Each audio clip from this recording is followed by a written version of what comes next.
1973, pagka-graduate ko ng high school. Pagkatapos po, noong 1977, hinuli na naman ako. Hindi nagsawa, tinorture na naman ako. Mabuti na buhay na mauli upang ipagpatuloy ang paglaban sa di makatarungang panahon na yon.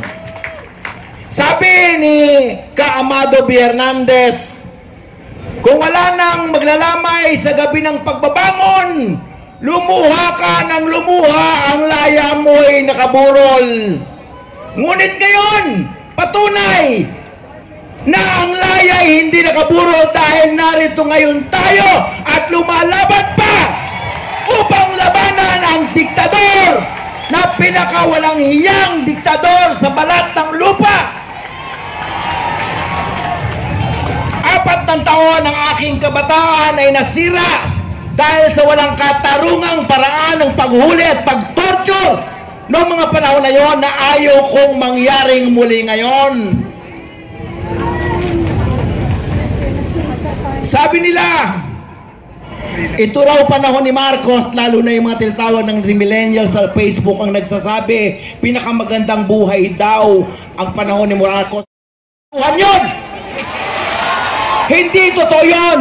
Yun ay panahon ng pananakot, yun ay panahon ng pangungulimbat, yun ay panahon ng legal na pagnanakaw, yun ay panahon ng ng pabuo ng oligarkiya, yun ang panahon na ang ating bayan ay nalupig hanggang sa umiiyak na ang lahat ng tao at natatakot dahil pinapatay ng walang hanggan. Ang nakakatakot, lahat sila na andyan pa. At naghahangad pa na maging Vice President. At muntik pang manalo. Hindi ba katangahan nating lahat yan? Dapat salaminin natin ang ating mga sarili. Ang pang-aapi sa atin ay tayo rin ang kumukonsinte. Hindi tayo lumalaban. Sa hapon na ito ay pinatunayan na tayo ay handa pang lumaban at makibaka. Tama ba? Walang ulan at bagyo ang pipigil sa atin upang ipagtanggol ang ating nais na tunay na kalayaan at tunay na katarungan. Tama ba? Kaawa-awa naman yung mga susunod na henerasyon ng mga Pilipino.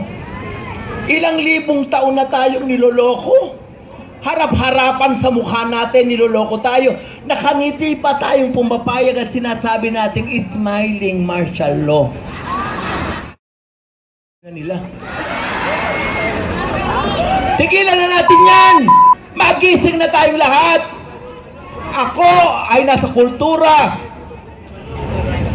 Nakalulungkot dahil walang rehimen na nagdaan at hanggang sa ngayon ang tumitingin sa kultura bilang mahalagang bahagi ng pangungulad ng bayan. Tinitingnan ito bilang isa lang pagpapatawa at pagpapaiyak. Hindi po!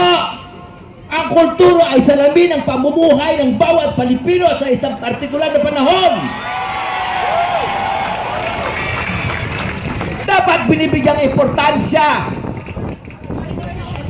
ang kultura ng pananakop, ang kultura ng pagpatay, ang kultura ng hindi makatarungang pag-iinkarsel at pag-aresto. Yan ang kulturang ginawa ni Marcos sa ating lahat na hanggang ngayon parang nandyan na naman. Papayag ba tayo dyan?